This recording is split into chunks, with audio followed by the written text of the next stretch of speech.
আসসালামু আলাইকুম। আশা করি সবাই ভালো আছেন। ইনশাল্লাহ আপনাকে দোয়ায় আমি ভালো আছি। তো সবাই চলে আসবেন ফতেজঙ্গপুর বাজারে আলম ভাইয়ের ঝালমুড়ির দোকানে। সবাই চলে আসবেন। আর এদিকে এখন সন্ধ্যার খাবার আছে ঝালমুড়ি। আজকে একটা আচার বানাইছি, ঘরে খাবারের একটা আচার বানাইছিলাম, সেই আচারটা দিয়ে আজকে মুড়ি বানাই। আমের আচার, আমের আচার। এই আমের আচারটা দিয়ে আজকে একটা মুড়ি বানাইতেছি। আর বিশেষ করে আপনাদের সামনে বলি, আমি কথাটা বারবারই বলি যে এই সালাদটা, এই যে সালাদটা দেখতেছেন, এই সালাদটা আমার নিজেরই পছন্দ হয় না।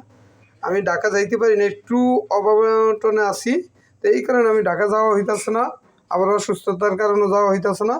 এই কারণে আমার সালাদটা ভালো হইতেছে না, নাইলে এগুলোর প্রতি সালাদটা হইতো ভাই।